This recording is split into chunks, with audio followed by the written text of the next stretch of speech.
As above, so below, the hermetic thread of the warrior, scholar, and sage. Every comprehensive system of human transformation contains a bridge, one that links the physical body to the invisible dimensions of mind and spirit. In the Eastern traditions, this bridge is expressed through Jing, essence, Qi, vital energy, and Shen, consciousness. In the developmental framework I teach, it appears as the warrior, scholar, and sage. In the Western esoteric lineage, the same bridge is known as Hermeticism, a philosophical and spiritual system attributed to Hermes Trismegistus, the thrice great master of physical, intellectual, and spiritual wisdom. These are not parallel systems by coincidence. They are structurally identical expressions of the same universal process of human refinement, or the ascent from embodiment to insight, and from insight to integrated wisdom. Across cultures and centuries, the language changes, but the architecture remains. Hermeticism arises from Hellenistic Egypt, a fusion of Greek philosophy, Egyptian spirituality, early science, medicine, astronomy, and metaphysics. Its core message is simple but profound. Reality is mental, patterned, cyclical, lawful, and capable of conscious transformation. The most famous Hermetic maxim from the Emerald Tablet expresses this truth succinctly. As above, so below. As within, so without. This is not merely poetic symbolism. It is a functional statement of psycho-spiritual law. What is refined in the body shapes the mind. What is clarified in the mind refines the spirit. What is awakened in the spirit returns to illuminate the body. Hermetic philosophy is traditionally organized into 8 fundamental principles, 7 classical principles, plus the unifying axiom of integration and moral alignment. These principles are not abstract metaphysics, as they describe how transformation actually happens in daily life. Ahead is a brief, applied summary of each. The first principle is mentalism, where all is mind. Reality originates in consciousness. For example, thought hygiene, attention control, emotional regulation, and metacognition. All reflect the fact that perception shapes experience. In practice, this is where the scholar refines Qi through disciplined awareness. The second principle is correspondence. As above, so below. As within, so without. Patterns repeat across all levels of existence. For example, organ-emotion relationships, archetypal symbolism, and synchronicity reflect this principle. The sage expresses it through Shen-based integration and purpose. The third principle is vibration. Nothing rests. Everything moves. All things exist in motion and frequency. For example, breath rhythm, posture, nervous system tone, and muscular tension all shape consciousness. This is the foundational work of the warrior, refining Jing through somatic calibration.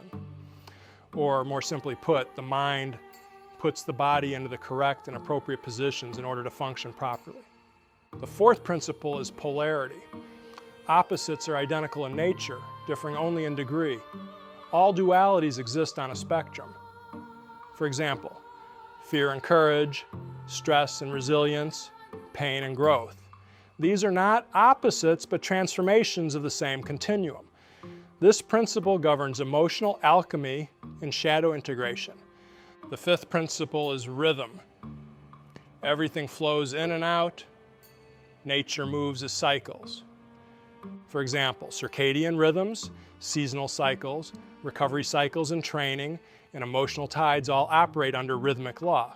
Ignoring rhythm leads to burnout. Honoring it leads to longevity.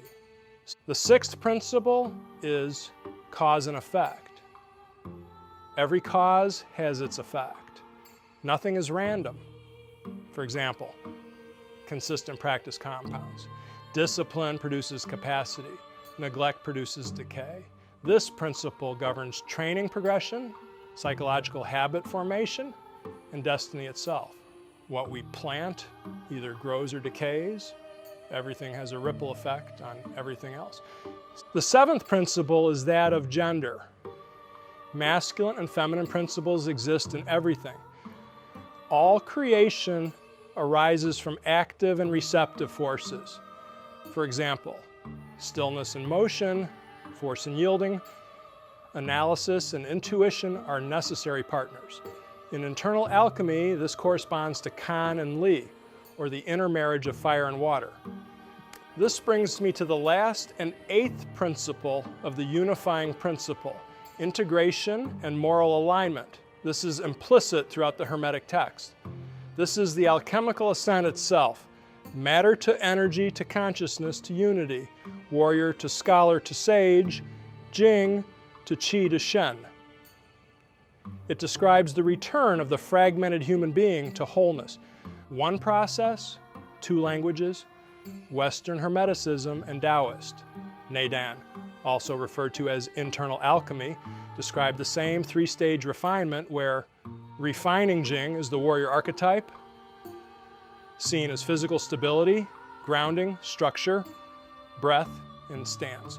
Refining Qi is the scholar archetype, seen in pursuit of insight, emotional regulation, and meaning. Refining Shen is the sage archetype, seeking awareness, wisdom, unity, and purpose.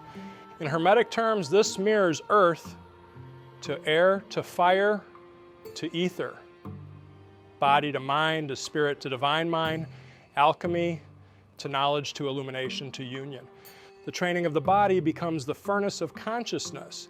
The mind becomes the instrument of refinement. The spirit becomes the field of meaning. The well-known psychologist Carl Jung recognized Western and Eastern alchemy as symbolic maps of individuation, or the integration of the unconscious and conscious psyche.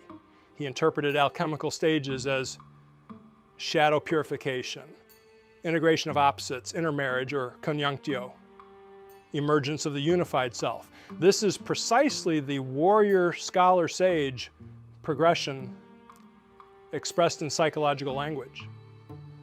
So why does Hermeticism even matter today? Our modern culture suffers from a dangerous fragmentation where the warrior has been reduced to stress and survival, the scholar to data without wisdom, the sage to abstraction without embodiment. Hermeticism restores their unity as a single ascending current of human evolution. It reestablishes the coherence between body and breath, thought and emotion, discipline and compassion, knowledge and service, and identity and purpose.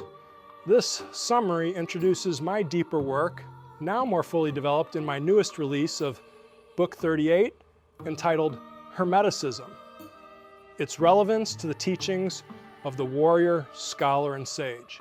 This volume stands at the architectural center of my entire body of work. It reveals how the warrior becomes the scholar, how the scholar becomes the sage, how the sage returns to unity, and how all three operate simultaneously as a single living process. It is not a theoretical book. It is a map of transformation as it seeks to integrate Hermetic law, Eastern internal alchemy, Jungian psychology, nervous system science, breathwork, ethics, and the meaning-making process of human life. Hermeticism is not something to believe. It is something to practice, embody, and become. As above, so within. As within, so becomes the world.